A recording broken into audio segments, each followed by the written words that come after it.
దేవుని యందు ప్రియమైన సహోదరి సహోదరులారా, దేవుని ప్రియ బిడ్డలారా,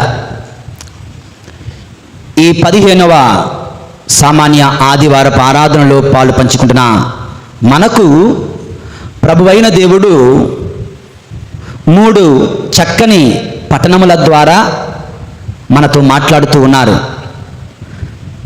మొదటి పట్టణము ఆమోసు గ్రంథము ద్వారాను, రెండవ పట్టణముగా ఎఫెసు ప్రజలకు పౌలు గారు రాసిన లేఖ ద్వారాను, మూడవ పట్టణము మార్కు శుభవార్త ద్వారాను ప్రభు మనతో మాట్లాడుతూ ఉన్నారు. దేవుని యందు ప్రియులారా, ముందుగా ఈనాటి మొదటి పట్టణాన్ని కొద్దిసేపు ధ్యానించుకుందాం.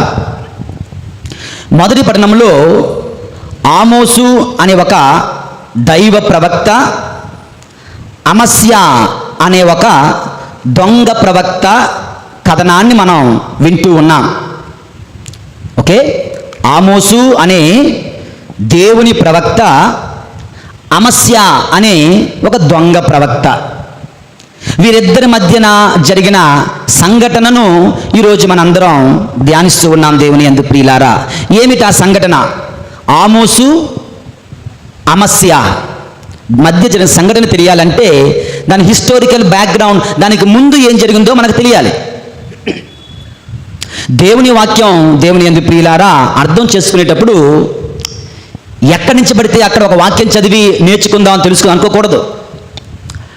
ఒక వ్యక్తి ఇలాగే కొత్తగా బైబిల్ కొన్నాడంట, బైబిల్ ముందు కూర్చున్నాడంట, చక్కగా ప్రార్థన చేసుకుని కళ్ళు మూసుకొని బైబిల్ తెరిచాడంట. సమూయేలు గ్రంథంలో రాయబడినటువంటి ఒక వాక్యం ఏంటంటే, వాడు వెళ్ళి ఉరి వేసుకొని చచ్చాను అని ఉన్నదంట. ఏంట్రా, బైబిల్ తీసిన వెంటనే వాడు వెళ్ళి ఉరి వేసుకొని చచ్చిన వచ్చింది, ఇప్పుడు నేను సావాలా ఏంటి అనుకున్నాడు. ఎందుకన్నా మంచిది, రెండోసారి తీస్తానని, అమ్మో ఈ పాత నిబంధన వద్దు, కొత్త నిబంధన తీద్దామని కొత్త నిబంధన తీసాడంట.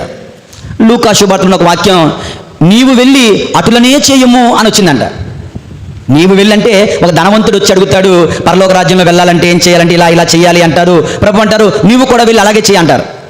నీవు వెళ్ళి అటులనే చేయము అంటే వీడనుకున్నాడు, మొదట వాక్యం తీశాను, ఉరి వేసుకోమన్నారు కదా, అలా చేయమంటున్నారా అనుకున్నాడట.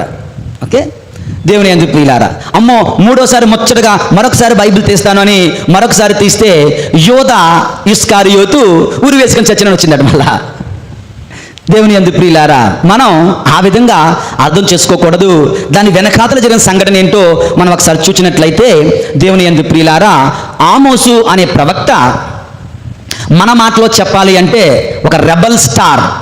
ఓకే, రెబల్ స్టార్, చాలా ఎప్పుడు కూడా ఫైర్ మీద ఉన్నటువంటి ఫైర్ బ్రాండ్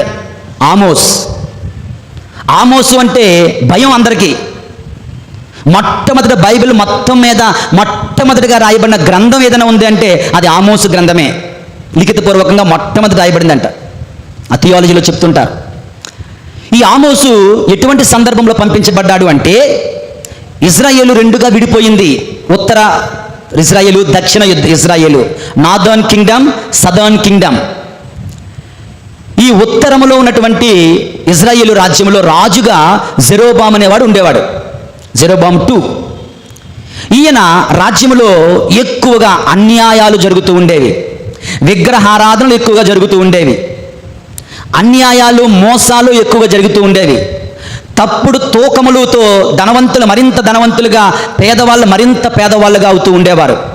విధవరాండ్రను, అనాథులను మోసం చేస్తూ ఉండేవారు. దేవుని యందు ప్రియమైన సహోదరి సహోదరులారా, ధనికులు పేదలను పీడిస్తూ ఉండేవారు. హృదయ శుద్ధి లేని ఆరాధనలు వాళ్ళు చేస్తూ ఉండేవారు. సాంఘిక న్యాయమును పాటించమని చెప్పడం కొరకు దేవాది దేవుడు ఆమోసును ఆ ప్రజల దగ్గరికి పంపిస్తూ ఉన్నాడు. పేదలను, విధవరాండ్రను అనగద్రొక్కొద్దని హెచ్చరించడానికి దేవాది దేవుడు ఆమోసును పంపించడం జరిగింది. లేదన్నట్లయితే శిక్ష తప్పదు, మీరందరూ చస్తారు అన్నటువంటి చావు కబురు, శాపములు పలకమని ప్రభు ఆమోసును పంపించడం జరిగింది. దేవుని యందు ప్రియులారా, ఇవన్నీ నిజమేనా మీకు డౌట్ వస్తున్నట్లయితే కొన్ని వాక్యాలు మచ్చుకకు కొన్ని వాక్యాలు చదువుదాం. ఆమోసు గ్రంథంలో దేవుని యందు ప్రియులారా, ఆమోసు గ్రంథము 5వ అధ్యాయం తెరవండి. 5వ అధ్యాయము 10వ వచనం నుంచి 13వ వచనాలు. ప్రజలారా, న్యాయస్థానమున అన్యాయమును ఎదిరించి యథార్థమును చెప్పువానిని మీరు అసహించుకొనుచున్నారు. చూడండి 11వ వచనం, మీరు పేదలను పీడించి వారి ధాన్యమును దోచుకుంటిరి, కావున చెక్కిన రాళ్లతో మీరే స్వయముగా నిర్మించుకున్న భవనములలో మీరు వసింపజాలరు. మీరు కట్టుకున్న మేడల్లో మీరు ఉండలేరు, ఎందుకంటే మీరు పాపము చేస్తున్నారు. మీరే స్వయముగా నాటుకొనిన సుందరమైన ద్రాక్ష తోటల ద్రాక్ష రసమును మీరు పానము చేయలేరు, ఎందుకంటే మీరు అన్యాయము చేస్తున్నారు. 12వ వచనం చూడండి, మీ పాపములు, చదవని అందరూ, మీ పాపములు మీ దోషములు అసంఖ్యాకములు. మీరు సజ్జనులను హింసించుచున్నారు, లంచాలను పట్టుచున్నారు, పేదలకు న్యాయమును జరగనీయకున్నారు. ఇట్టి కలికాలమున నోరెత్తకుండుటే మేలు అని వివేకవంతులు, ప్రవక్తలు, యాజకులు సైతం నోరు మూసుకొని ఉంటున్నారు, మాట్లాడటం లేదు కదా అంటూ దేవుడు ఆమోసును పంపించగా ఆమోసు ఈ విషయాలను చెప్తున్నాడు. దేవుని యందు ప్రియులారా, అందులోనే ఆమోసు గ్రంథం 5:21 వచనం చూడండి, ప్రభు ఇట్లనుచున్నాడు, ఏమంటున్నాడు? మీ పండగలు నాకు గిట్టవు, మీ ఉత్సవ దినములను నేను అసహించుకుందు. మీరు పండగ చేసుకుంటే నాకు ఇష్టం లేదు, మీ పండగలు నాకు గిట్టవు, మీ ఉత్సవ దినములను అసహించుకుంటున్నాను. మీరు నాకు దహన బలులు ధాన్య బలులు అర్పించినచో నేను అంగీకరింపను. క్రొవ్వినటువంటి పశువులను మీరు నాకు బలిగా ఇచ్చినా నేను అంగీకరింపను, ఎందుకంటే మీరు అన్యాయము చేసి నా దగ్గరికి వస్తూ ఉన్నారు.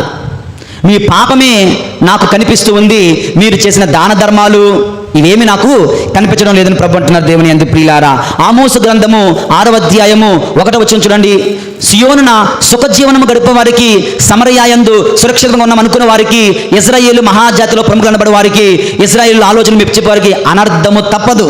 8వ వచనం చూడండి, ఇశ్రాయేలీయుల పొగరు నాకు నచ్చదు, వారి మెడలను నేను అసహించుకుందును, వారి నగరము దానిలోని సమస్త వస్తువులను శత్రువులకు అప్పగింతును అని సర్వోన్నతుడు శపథము ఒట్టు పెట్టుకున్నాడంటే. దేవుని యందు ప్రియమైన సహోదరి సహోదరులారా, 8వ అధ్యాయము 4 నుంచి చదువుదాం.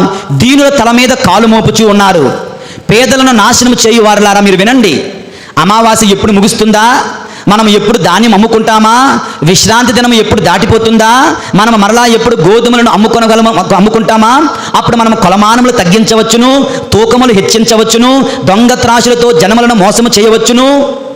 ఓకే, ఈ విధంగా ఇన్ని అన్యాయాలు మీరు చేస్తున్నారు, నేనన్నీ కూడా చూస్తున్నాను అని ప్రభు చెప్పడము, మీరు కనుక మారకపోతే నేను తప్పనిసరిగా శిక్షను మీ మీదకు తీసుకుని వస్తున్నాను, మరణాన్ని మీ మీదకు తీసుకుని వస్తున్నాను, బానిసత్వాన్ని మీ మీద తీసుకుని వస్తున్నాను అంటూ దేవుడు ఆమోసు ద్వారా మాట్లాడుతున్నాడు. దేవుని యందు ప్రియులారా, వింటున్నారా అందరూ? ఒకానొక ఊరిలో యుద్ధం జరిగిందంట. ఆ యుద్ధంలో ఒక బాంబు వెళ్ళి దేవాలయం మీద పడిందంట. దేవాలయం మొత్తం శిథిలమైపోయింది. యుద్ధమైన ఒక నెల రోజులకి ఒక గురువు, కొంతమంది ఎవరైనా ఉన్నారేమో వెళ్ళి హెల్ప్ చేద్దామని వెళ్ళారంట. చూసి దేవాలయంలో అన్నీ విరిగిపోయాయి, ధ్వంసమైపోయాయి. ఇటువంటి యేసు ప్రభు స్వరూపం మాత్రం కింద పడిపోయి, చేతులు ఇరిగిపోయి, కాళ్ళు ఇరిగిపోయి, ముక్కది కూడా, కళ్ళవి కూడా చెదిరిపోయి ఉన్నాయి. వెంటనే అక్కడ ఉన్నటువంటి భక్తులు అంటున్నారు, ఫాదర్ గారండి, వెంటనే ఈ బొమ్మను మనం బాగు చేద్దాం అన్నారు. ఫాదర్ గారు అంటున్నారు, అవసరం లేదు అంటూ దాన్ని అక్కడే పెట్టి క్రిందన ఒక పెద్ద నోటీస్ రాశారంట.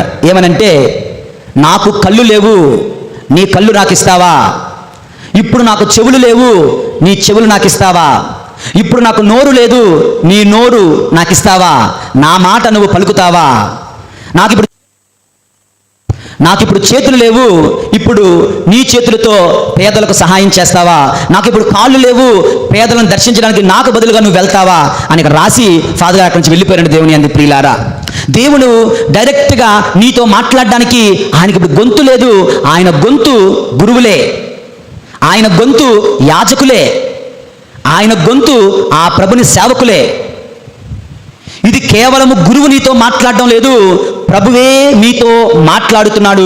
ప్రియమైనటువంటి సహోదరి సహోదరులారా, ఇలా ఆమోసు పలుకుతుంటే, దేవుని వాక్యాన్ని అందిస్తుంటే వాళ్ళకి నచ్చలేదు. ఎవరికి?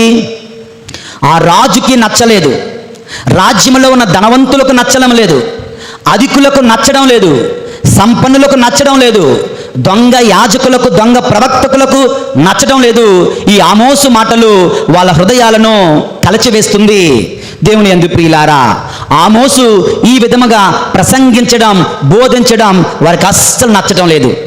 కనుక ఏం చేస్తున్నారు? అమస్య అని ఒక దొంగ ప్రవక్త వస్తున్నాడంటే దేవుని యందు ప్రియమైన సహోదరి సహోదరు, రాజుగారిని మెప్పించడానికి, రాజ్యాధికారులను మెప్పించడానికి, ధనవంతులను మెప్పించడానికి ఆయన ఏం చేస్తున్నాడో తెలుసా? చూడండి, ఈనాటి మొదటి పట్టణం ఆమోసు గ్రంథము 7వ అధ్యాయము 10వ వచనం నుండి. అప్పుడు బేతేలు దేవాలయమున యాజకుడిగా ఉన్న అమస్య అనే దొంగ ప్రవక్త ఇజ్రాయేలు రాజుతో అంటున్నాడు, యెరోబాముకు ఇట్లు వర్తమానము పంపెను, రాజా, ఆమోసు ప్రజల నడుమ నీపై కుట్రలు పన్నుచున్నాడు. యెరోబాము పోరున యుద్ధమున చస్తాడని, ఇజ్రాయేలు తమ దేశం నుండి ప్రవాసం కొనిపోతానని చెబుతున్నాడు. నువ్వేం పట్టించుకోకు, వాడి సంగతి నేను చూసుకుంటాను అంటూ రాజుగారిని మెప్పించడానికి, ధనవంతులను మెప్పించడానికి ఈ దొంగ ప్రవక్త దైవ ప్రవక్తతో యుద్ధానికి లేదంటే తగువుకు దిగుతున్నాడు. 12వ వచనం చూడండి. అంతటా అమస్య అనే దొంగ ప్రవక్త ఆమోసుతో అంటున్నాడు, ఓ దీర్ఘదర్శి, ఓకే, ఓ దీర్ఘదర్శి, నీవిక యోధాకు వెడలిపోము, ఎందుకంటే నువ్వు ఫారెన్ వాడివి. మాది నార్థన్ కింగ్డమ్, నీది సదర్న్ కింగ్డమ్. మాది ఉత్తర రాజ్యము, నీది దక్షిణ రాజ్యము. అక్కడోడు ఎక్కడికి రావడం ఏంటి? అవునా? ఎక్కడికి చెప్పడం ఏంటి? మర్యాదగా నువ్వు నీ ప్రదేశానికి వెళ్ళిపో, అక్కడ ప్రవచనము చెప్పి పొట్ట కూడు సంపాదించుకో అని అంటే, ఇక బేతేలును మాత్రము ప్రవచనము చెప్పవలదు, ఇది రాజు కోవెల, ఇది రాజు దేవాలయం అంటాడు. ఆ మాటలకు ఆమోస్ ఏమంటున్నాడు తెలుసా? 14వ వచనం చూడండి. నేను భుక్తి కొరకు, కడుపు కొరకు, ఆకలి కొరకు, అన్నము కొరకు నేను ప్రవచనాలు చెప్పుకునేవాడిని కాదయ్యా. నేను ప్రవక్తల సమాజం చెందినవాడను కాదు బాబు. నేను కాపరిని, గొర్రెలు కాసుకునేవాడిని. నేను అత్తి చెట్లు ఎక్కి వాటిని కోసుకునేవాడిని. ఓకే, అత్తి చెట్లు ఎక్కేవాడిని. నేను అత్తి చెట్లు ఎక్కుతుంటే, నేను నా గొర్రెలు మేపుకుంటే దేవుడే నా దగ్గరికి వచ్చి నువ్వు అక్కడికి వెళ్ళి నా ప్రవక్తగా నా సందేశాన్ని చెప్పమన్నాడు. దేవుడు పంపగా వచ్చాను నాయన, నా మట్టుకు నేను రాలేదు అని చెప్పి ఏమంటున్నాడు? 16వ వచనం చూడండి. కావున నీవు ప్రభువు మాట వినుము, నా మీద యుద్ధానికి వచ్చావు, నా మీద తగువాడుతున్నావు కదా, నువ్వు జాగ్రత్తగా విను, చాలా ముఖ్యం, జాగ్రత్తగా వినండి. ఇజ్రాయేలులకు ప్రతికూలముగా ప్రవచనం చెప్పవలదు, దైవోక్తి పలకవలదని నువ్వు చెప్పుచున్నావు కదా. కావున అమస్య, ఓ దొంగ ప్రవక్త, దేవుని వాక్కును నొక్కేద్దామని, అణిచివేద్దామని చూస్తున్న దొంగ ప్రవక్త, నా మాటలు ఆలకించు. ప్రభువు నీతో ఇట్లనుచున్నాడు. ఏమంటున్నాడు చూడండి. దేవుడు శిక్షిస్తే, దేవుడు శపిస్తే చాలా ఘోరంగా ఉంటుంది, భయం వేస్తుంది. ఏమన్నా తెలుసా? నీ భార్య నగరమున వేశ్య అగును, దైవ ప్రవక్తపై తిరుగుబాటు చేసినందుకు గాను. ఆ దొంగ ప్రవక్తకు ప్రభు అయిన దేవుడు ఇచ్చిన శాపం ఇంతకన్నా గొప్పదేనా ఉంటుందా? నీ భార్య నగరమున వేశ్య అగును, నీ బిడ్డలు పోరున చతురు, అన్యులు నీ పొలమును విభజించి పంచుకొందురు, నీ మట్టుకు నీవు అపవిత్రమైన ప్రదేశమున చత్తువు, ఇజ్రాయేలీలను తప్పక తమ దేశం బందీలుగా కొనిపోవుదురు. వీడేదో ఉద్ధరిద్దామని, హీరోయిజం చేద్దామని, రెబల్ అవుదామని, దేవుని ప్రవక్త మీద తిరగబడ్డానికి, రాజును మెప్పించడానికి, ధనవంతులను మెప్పించడానికి, వాళ్ళ దగ్గర డబ్బులు సంపాదించుకోవడానికి దైవ ప్రవక్త అని తెలియక దైవ ప్రవక్తపై తిరుగుబాటు చెయ్యగా దేవుడు అతను శపిస్తున్నాడు. నీ భార్య నగరమున వేసి అగుతుంది. ఇంతకన్నా ఘోరం ఇంకేనుంటుందా? 2, దేవుని యందు ప్రియులారా, నీ బిడ్డలు యుద్ధమున చస్తారు, జాగ్రత్త. 3, నీ సంపదలు, నీ భూములు వేరొకరు పంచుకుంటారు. 4, నీ మట్టుకు నీవు పవిత్ర ఇజ్రాయేలు దేశం మీద ఉండవు, ఎక్కడో పరాయి దేశం దిక్కుమాలిన చావు చస్తావు అని ఆమోసు అమస్యతో చెప్పడం జరుగుతుంది. దేవుని యందు ప్రియమైన సహోదరి సహోదరుల, ఇది ఆమోసు అమస్య మధ్య జరిగిన కథనము, సంఘటన. ఈ కథనములో నాకు అర్థమైన కొన్ని విషయాలను మీతో పంచుకుంటాను, జాగ్రత్తగా ఆలకించండి. మొట్టమొదటి విషయం, దేవుని వాక్కు కఠినమైన వినిపించిన ఆమోసు. కఠినమైన దేవుని వాక్కు వినడం కష్టమైతే, కఠినమైన దేవుని వాక్యాన్ని పలకడం ఇంకెంత కష్టమో తెలుసా? దేవుని యందు ప్రియులారా, దీవెనలు పలకడం సులువే, అందరూ మనల్ని ప్రేమిస్తారు కదా. శాపములు పలకడం కష్టం, అందరూ మనల్ని ద్వేషిస్తారు. కానీ ప్రభువు చెప్పమన్నాక చెప్పడం తప్పదు. దేవుని యందు ప్రియులారా, ఆ రాజు, ఆ పెద్దలు, ఆ ధనవంతులు, ఆ సంపన్నులు, ఆ అధికారులు వారి వారి తప్పిదాలను బట్టి వారు సిగ్గుపడడం లేదు, భయపడడం లేదు.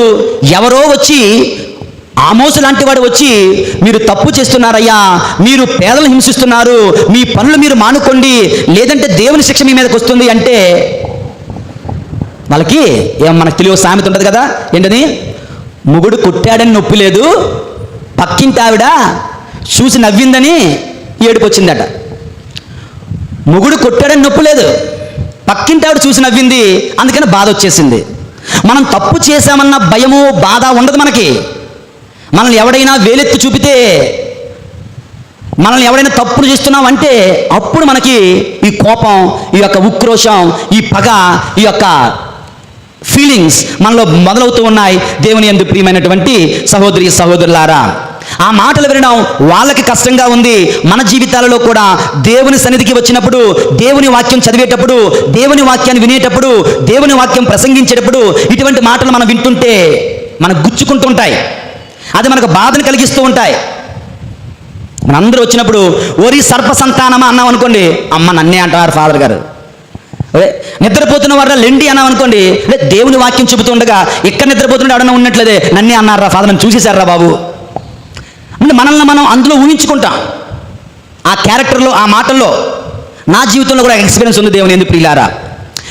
ప్రతి సంవత్సరం సెమినర్లో ఉన్నప్పుడు 10 సంవత్సరాల క్రితం, 15 సంవత్సరాల క్రితం, ప్రతి సంవత్సరం నా పుట్టినరోజు పండక్కి సువార్తలో ఒక బైబిల్ ప్యాసేజ్ వచ్చేది. ఏంటండి అంటే, దేవుని యందు ప్రియులారా, ఆ యొక్క వాక్యం, ఒక రాజు ఉన్నాడు, రాజుకి 3 సేవకులు ఉన్నారు. మొదటి సేవకుడికి 10 వెండి నాణ్యాలు, రెండో వాడికి 5 వెండి నాణ్యాలు, మూడో వాడికి 1 వెండి నాణ్యం ఇచ్చారు. ఈ 10 వాడు వెళ్ళి 10 సంపాదించాడు, 5 వాడు వెళ్ళి 5 సంపాదించాడు, ఈ 1 నాణ్యం పొందిన వెళ్ళి భూగర్భం దాచాడు. ప్రభు వచ్చారు, వీళ్ళిద్దరిని దీవించాడు. కానీ వీడిని మాత్రం ఏమన్నారంటే ఆ రాజు, ఓరి దుష్ట సేవక అని పిలిచారు. అందులో ఇన్ని మంచి మాటలు ఉన్నాయి, అవన్నీ తీసుకోవచ్చు కదా. ఓరి దుష్ట సేవక అన్నారు, నన్నే అంటున్నారేమో అని భయపడేవాడిని. నిజం, 2000 నుంచి 2008 వరకును. ఇంకా ఉండలేక 2008లో ఫాదర్ ఫ్రిజ్ న్యూహాసర్ అని ఒక ఫాదర్ గారు, ఫారినర్, ఫ్రెంచ్ ఫాదర్ అనుకుంటాను, ఆయన దగ్గర పాప సంగీతంగా చెప్పేశాను ఉండబట్టలేక. ప్రతి పుట్టినరోజు నాడు నాకేంటంటే ఈ వాక్యం వస్తుంది అని. ఆయన అన్నారు, అది నీకు కాదులే, నువ్వెందుకు ఫీల్ అవుతావు, కష్టపడి చదువు, కష్టపడి పని చేయి, నీ పని నువ్వు చక్కగా చేయి, 10 వెండి నాణ్యాలు ఇచ్చిన వాడు 10 చేసినట్లుగా నిన్ను చేయమంటున్నాడని తెలుసుకోవచ్చు కదా అని ఫాదర్ గారు నన్ను సముదాయించారు. దేవుని యందు ప్రియమైన సహోదరి సహోదరులారా, దేవుని వాక్యం కఠినంగా ఉంటే అది వినేటప్పుడు మనకు భయం వేస్తుంది, మనకు బాధ కలుగుతుంది. నన్నే అంటున్నారు, నాకే చెబుతున్నారు అన్న ఫీలింగ్ మనకు ఉంటుంది ప్రియమైనటువంటి సహోదరి సహోదరులారా. కానీ ఏం చేస్తాం? చెప్పడం మా బాధ్యత, చెప్పకుండా మేము ఉండలేం. ఇర్మియా అంటున్నాడు, ఏమంటాడు తెలుసా ప్రవక్త? చెడితిని కదా ఓ దేవా, నీవు నాకంటే బలవంతుడువై నీవు నన్ను చెరచితివి, ఎందుకంటే నేను వద్దు అనుకున్న మాటలే నా చేత చెప్పిస్తున్నావు. ఇక నీ మాట నేను నా నోట పలకను, నీ మాటను నా గుండెల్లో దాచేసుకుంటాను అని వాగ్దానం చేసుకున్న ప్రతిసారి కూడా అది గుండెల్లో అగ్నిగా దహిస్తూ ఉంది. నేను పలకక తప్పడం లేదు. నేను పలికిన ప్రతిసారి కూడా ప్రజలు నన్ను హింసలకు గురి చేస్తున్నారు, ఏం చెయ్యను అంటూ కన్నీరు మున్నీరుగా ఏడుస్తాడు ఇర్మియా. దేవుని యందు ప్రియమైన సహోదరి సహోదరులారా, వినడమే అంత కష్టంగా ఉంటే చెప్పడం ఇంత కష్టంగా ఉంటుందో ఆలోచించండి. వినడమే అంత బాధను తెప్పిస్తుంటే చెప్పడం ఇంకెంత బాధను తెప్పిస్తుందో ఆలోచించండి. చక్కటి ఉదాహరణ, ఒక తల్లి, నా జీవితంలో కూడా చిన్నప్పుడు మా అమ్మ చితక్కొడేసేది, నన్ను చితక్కొడేసి పక్కకెళ్ళి ఏడ్చేది. నన్ను కొట్టు, నువ్వెందుకు ఏడుస్తున్నావు అనేవాడిని. ఇప్పుడు అర్థమవుతుంది, ఏ తల్లి అయినా బిడ్డను కొట్టిన తర్వాత సంతోషించదు. బిడ్డ ఒంటి మీద దెబ్బ తగిలితే తల్లి గుండెల మీద దెబ్బ తగులుతుంది. ఏ తల్లి కూడా బిడ్డలను కొట్టి సంతోషించదు. ఏ ఉపాధ్యాయుడు కూడా విద్యార్థిని శిక్షించి సంతోషించడు, బాధపడతాడు అయ్యో అని. ఏ గురువు ప్రవక్త కూడా తన ప్రజలను హెచ్చరించి బుద్ధి చెప్పి వారి గుండెలను బాధ పెట్టి ఆనందించలేడు. దేవుని యందు ప్రియమైన సహోదరి సహోదరులారా, కానీ మాకు తప్పదు, ఇది మా పని, మేము చేసి తీరాల్సిందే. ఒక కథ చెప్తాను, ఆలకించండి. ఒకరోజు ఒక గురువు ఇలాగే దేవాలయానికి వెళ్ళి ప్రసంగించబోతున్నాడంట. ఇలా ప్రసంగించే సమయానికి ఆ రాజ్యంలో ఉన్న రాజాది రాజు దేవాలయంలోకి వచ్చి కూర్చున్నాడంట. రాజుగారు వచ్చి కూర్చున్నారు. ఈ యొక్క గురువు ఈ బోధకుడు బోధించాలి, ఏం చెప్పాలో తెలియడం లేదు. ఆ రాజు మంచోడా అంటే చాలా క్రూరుడు, మూర్ఖుడు అనమాట. ఆ క్రూరమైన రాజు, మూర్ఖుడైన రాజు ఏదైనా మాటలు తను తీసుకొని వీడు నన్నే అన్నాడు అనుకుంటే వాడు పేక తీసేస్తాడు. బోధకుడైనా, యాజకుడైనా, గురువు అయినా సరే. కనుక అతను ప్రసంగించే ముందు తనలో తాను కొంచెం గట్టిగా అనుకుంటున్నాడు. అందరూ చెప్తున్నాడు, ఓ బోధకుడా, ఓ యాజకుడా, జాగ్రత్త వహింపుము. తనతో తాను అనుకుంటున్నాడు, ఏమని? జాగ్రత్త వహింపుము, నీవు ఏమి మాట్లాడబోతున్నావో, ఎందుకంటే అక్కడ క్రూరుడైన రాజున్నాడు, జాగ్రత్త అనుకున్నాడు. మళ్ళీ కొంతసేపటికి మౌనం వహించాడు, ఆలోచించడం మొదలుపెట్టాడు. మరలా అంటున్నాడు, ఓ బోధకుడా, ఓ యాజకుడా, జాగ్రత్త వహింపుము, నీవు ఏదైతే చెప్పకుండా దాసేద్దాం అనుకుంటున్నావో, ఎందుకంటే రాజులకు రాజు, ప్రభువులకు ప్రభువు కూడా, యేసు ప్రభువు కూడా వింటున్నాడు అని. ఇప్పుడు ఏం చేయాలా? రాజుగారికి భయపడి చెప్పాల్సినవి చెప్పకుండా ఉండాలా? దేవాది దేవునికి భయపడి చెప్పాల్సిన ప్రతిదీ చెప్పాలా వద్దా? ఆ గురువు రాజుగారి కన్నా రాజులకు రాజే మిన్నా అనుకొని ఆయన చెప్పమన్న ప్రతీదీ కూడా ఆ రోజున ఆయన ప్రసంగించాడంట. దేవుని యందు ప్రియమైన సహోదరి సహోదరులారా, దేవుని ప్రియబిడ్డలారా, we are not suppose to be afraid of people. మేము మిమ్మల్ని ప్రలోభ పెట్టడానికో, మిమ్మల్ని ఆనందపరచడానికో, మీకు సోపు రాయడానికో, మిమ్మల్ని పొంగించడానికో, మిమ్మల్ని స్తుతించడానికో, మిమ్మల్ని పొగడ్తలో ముంచడానికో మేము పని చేయకూడదు. నువ్వు తిట్టుకున్నా, నువ్వు తిరస్కరించినా, నువ్వు తృణీకరించినా, నువ్వు నన్ను శపించుకున్నా, నువ్వు నా గురించి నువ్వు బయటికి వెళ్ళి ఎన్ని చెప్పుకున్నా, మీరు ఫోనుల్లో నా మీద ఎన్ని బండ బూతులు తిట్టుకున్నా, it's okay, it's okay. I have to preach the word of God. దేవుని వాక్కును మాత్రమే నేను ప్రసంగించాలి. దేవుని యందు ప్రియమైన సహోదరి సహోదరులారా, దేవుని వాక్యం నీకు గుచ్చుతుందంటే ఇట్స్ వర్కింగ్, పనిచేస్తుందని అర్థం. ఆ మధ్యకాలంలో వ్యాక్సినేషన్ ఇంజెక్షన్ వేయించుకుంటున్నప్పుడు అందరికీ జ్వరం వచ్చేది, ముఖ్యంగా కోవిషీల్డ్ అనుకుంటా, అవునా? ఒళ్ళు నొప్పులు, జ్వరం వచ్చేది. మరి అది నిజమో తెలియదు, అబద్ధమో తెలియదు, కానీ చాలామంది అంటుండేవారు ఇంజెక్షన్ వేయించుకున్న తర్వాత జ్వరం వస్తే అది పనిచేస్తున్నట్లు. ఇది పుకారో బికారో నాకు తెలియదు, కానీ అన్నారా, విన్నారా లేదా? విన్నాం మనందరం కూడా. ఇంజెక్షన్ వేయించుకున్న తర్వాత నీకు ఒళ్ళు నొప్పులు వస్తున్నాయా, నీకు నొప్పి వస్తుందా, నీకు జ్వరం వచ్చిందా, అయితే ఓకే, అది పనిచేస్తుంది అని. దేవుని వాక్యం వింటున్నప్పుడు నీకు బాధ కలుగుతుందా, నీకు నొప్పి కలుగుతుందా, ప్రైజ్ ద లార్డ్. ఎందుకంటే దేవుని వాక్యం పనిచేస్తుంది. దేవుని వాక్యం నిన్ను హెచ్చరిస్తుంది, దేవుని వాక్యం నిన్ను గద్దిస్తుంది, దేవుని వాక్యం నీ హృదయంలో గర్జిస్తుంది. దేనికి వందనాలు చెప్దాం, మారు మనసు పొందుదాం, తప్పులు సరిదిద్దుకుందాం. బండరాయిలాగా నిన్ను నీవు సమర్థించుకొని అదే పాపములో జీవించవద్దు. దేవుని యందు ప్రియమైన సహోదరి సహోదరులారా, ఈనాటి మొదటి ధ్యానాంశం, దేవుని వాక్కు కఠినమైన, కష్టమైన, హెచ్చరిక అయినా, గద్దింపైనా, గర్జన అయినా అది మనము స్వీకరించాలి. ఎందుకంటే అది మనలో పనిచేస్తుంది. ఎందుకంటే గురువులు, బోధకులు, దీర్ఘదర్శులు, దైవ సేవకులు మనుష్యుల స్తుతి కొరకు కాక దేవుణ్ణి స్తుతించడానికి మనుషులకు భయపడక దేవునికి మాత్రమే భయపడి వాళ్ళ పని వాళ్ళు చెయ్యాలి. కనుక ప్రియమైన సహోదరి సహోదరులారా, యేషువా వందనం, యేషువా స్తోత్రం, praise the Lord, praise the Lord, praise the Lord, praise the Lord, praise the Lord, praise the Lord, praise the Lord. ఇది మొదటి విషయం, ఈ అమస్య ఆమోసు కథనం నుంచి మనం నేర్చుకున్నది. ఇక రెండవది, దేవుని యందు ప్రియులారా, ఈ అమస్య అనే దొంగ ప్రవక్త ఏం చేస్తున్నాడండి? దేవుని వాక్కును అణిచివేద్దామని, అనగద్రొక్కుదామని ప్రయత్నించాడు. ఓకే, దేవుని వాక్కును అణిచివేద్దాం, అనగద్రొక్కుదాం అని ప్రయత్నం చేశాడు. అట్టి ప్రయత్నాలు మనం ఎన్నడూ చేయరాదు, ఎన్నడూ చేయకూడదు. గడిచిన వారంలో కూడా ఇదంతా కూడా మనకి చూడండి, 11, 10, 12, 13, 14 ప్రతి ఆదివారం కూడా చక్కటి వాక్య భాగాలను తల్లి అనే శ్రీస మన ముందు ఉంచుతుంది. నువ్వు నేనే కాదు, ఇదే వాక్యం ప్రపంచమంతటా కూడా ధ్యానిస్తున్నారు.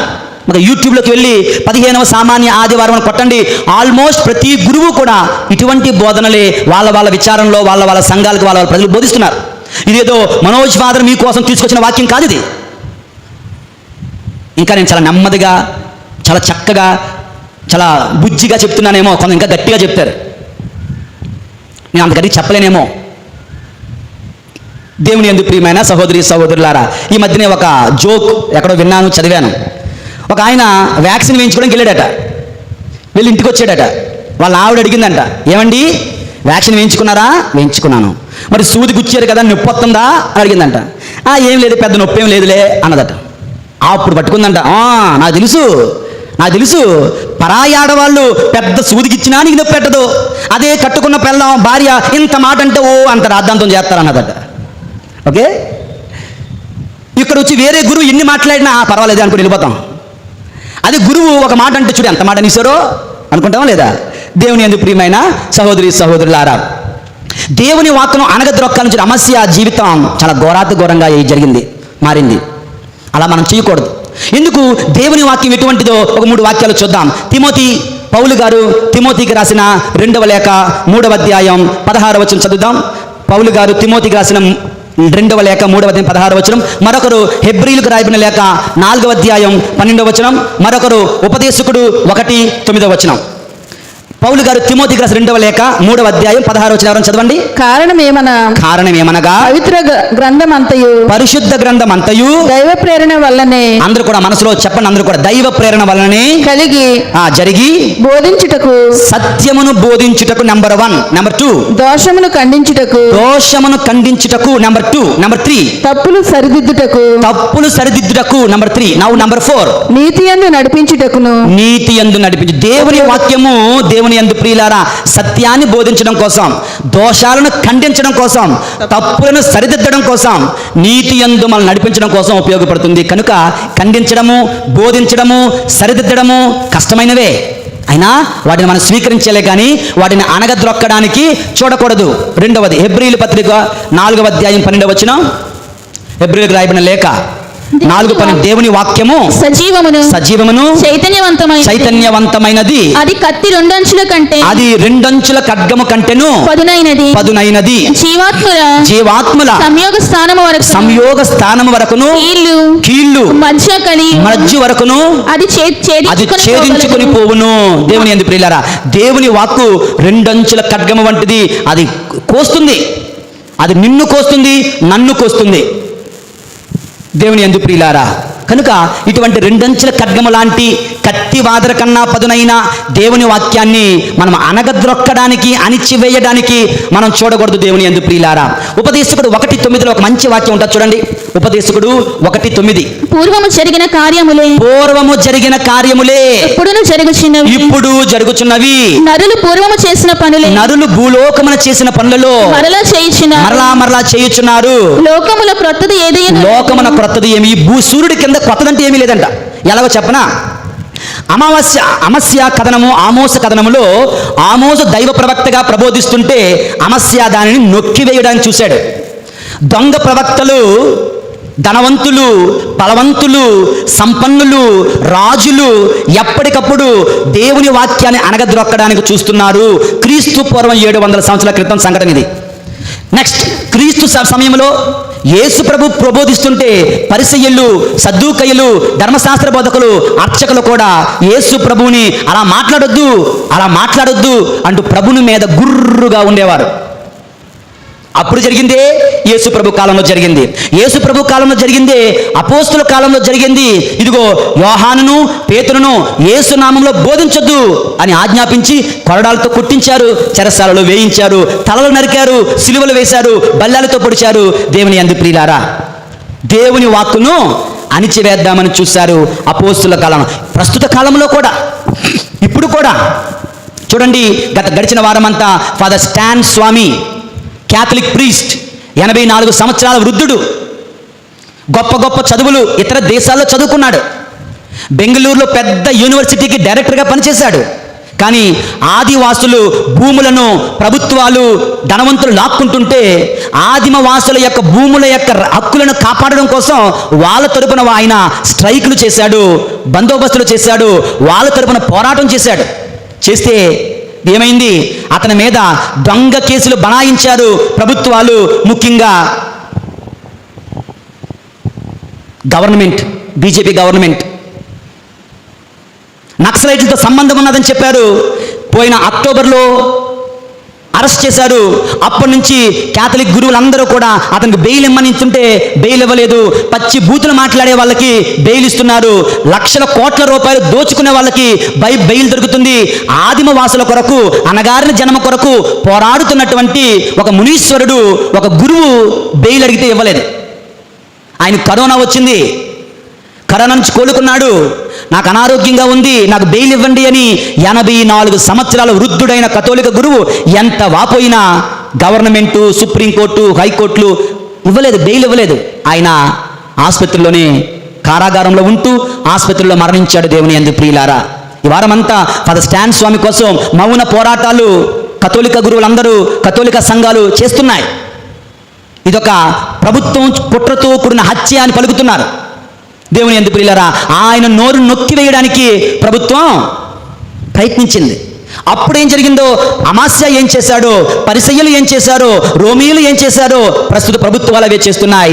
మన జీవితాలలో కూడా దేవుని యందు ప్రియమైనటువంటి సహోదరి సహోదరులారా, గురువులు బోధిస్తుంటే, గురువులు ప్రసంగిస్తుంటే మీరు అలా చెప్పొద్దు, మీరు ఇలా చెప్పొద్దు, అలా మాట్లాడొద్దు, ఇలా మాట్లాడొద్దు, ఇలాగే మాట్లాడండి అని మీరు మాకు డిక్టేషన్ చేస్తే, మీరు చెప్పింది మేము చెబితే మేము దేవుని సేవకులు ఎలాగవుతాం? మీకు బానిసలం అవుతాం. కానీ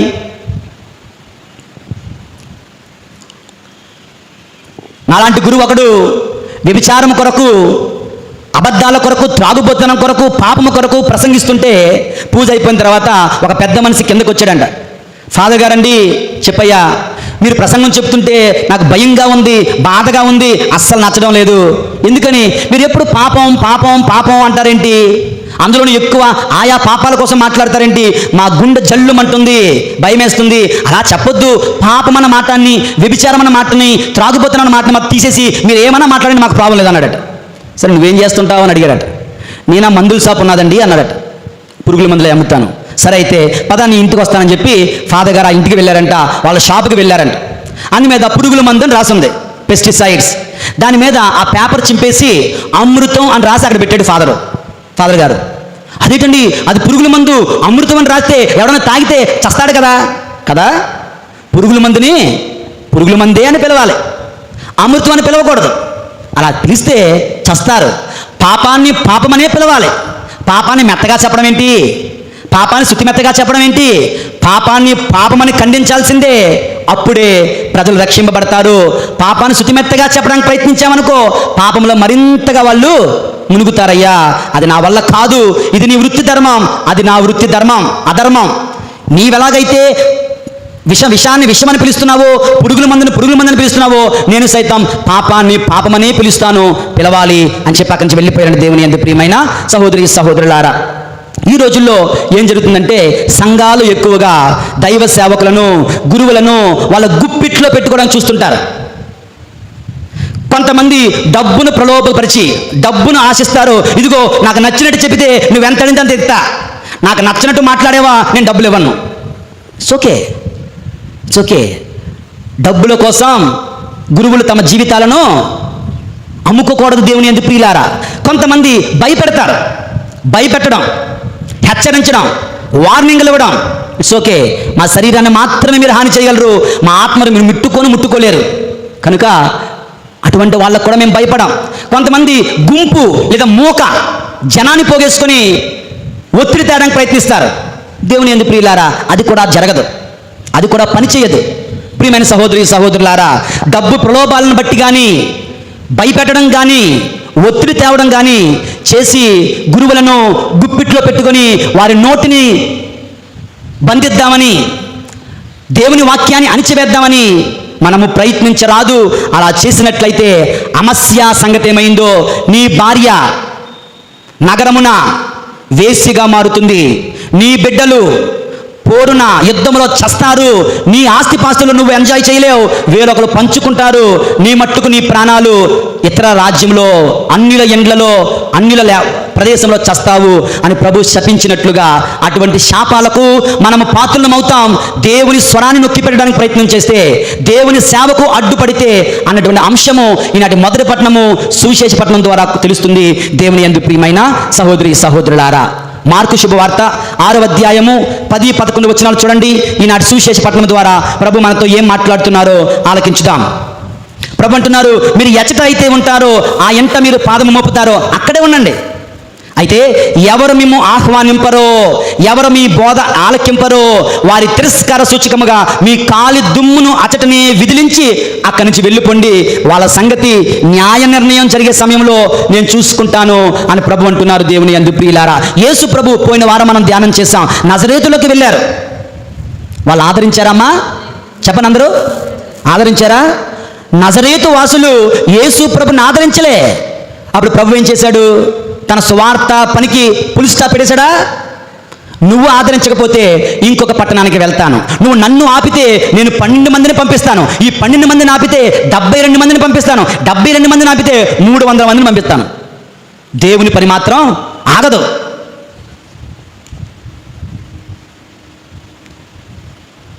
ప్రియమైనటువంటి సహోదరి సహోదరులారా, ప్రభు మీరు ఎక్కడికైతే వెళ్తారో మీరు అక్కడే ఉండండి. వాళ్ళు మిమ్మల్ని ఆహ్వానింపకపోతే, వాళ్ళు మిమ్మల్ని స్వీకరించకపోతే మీ కాలి దుమ్మును అతడు విదిలించి రండి అని ప్రభు అంటున్నారు. మరి ప్రభు మనకేం చెప్తున్నారు అంటే, ఇదిగో 3 సందేశాలు ఈరోజు మనం ధ్యానం చేసాం. 1, we will support God's mission. దేవుని యొక్క సేవకు, దేవుని పరిచర్యకు మనం మూల స్తంభాలుగా, వెన్నెముకలాగా సహకరించాలి, తోడ్పడాలి. ఆమోష ప్రవక్త నోరు కప్పేయడానికి చూసినట్లుగా మనం ప్రయత్నించకూడదు. We will not suppress God's voice. దేవుని వాక్కును, స్వార్థను మనము అణిచివేయడానికి ప్రయత్నించకూడదు. We will always receive Jesus through his disciples in the priests. మనం ఎల్లప్పుడూ కూడా గురువుల ద్వారా, బోధకుల ద్వారా, వారి ప్రసంగాల ద్వారా, వారి సేవల ద్వారా వారిని కాదు, వారిని పంపిన యేసునే మనం స్వీకరిస్తూ ఉన్నాం. గురువుల ద్వారా యేసును స్వీకరించండి. గురువుల నోరు, దేవుని నోరు అనగద్రొక్కడానికి, సప్రెస్ చేయడానికి ప్రయత్నించకండి. దైవ సేవకు ఆటంకంగా నిలవకండి. ప్రభు మన దీవింతురుగాక. పితా, పుత్ర, పరిశుద్ధ ఆత్మ నామమున ఆమేన్.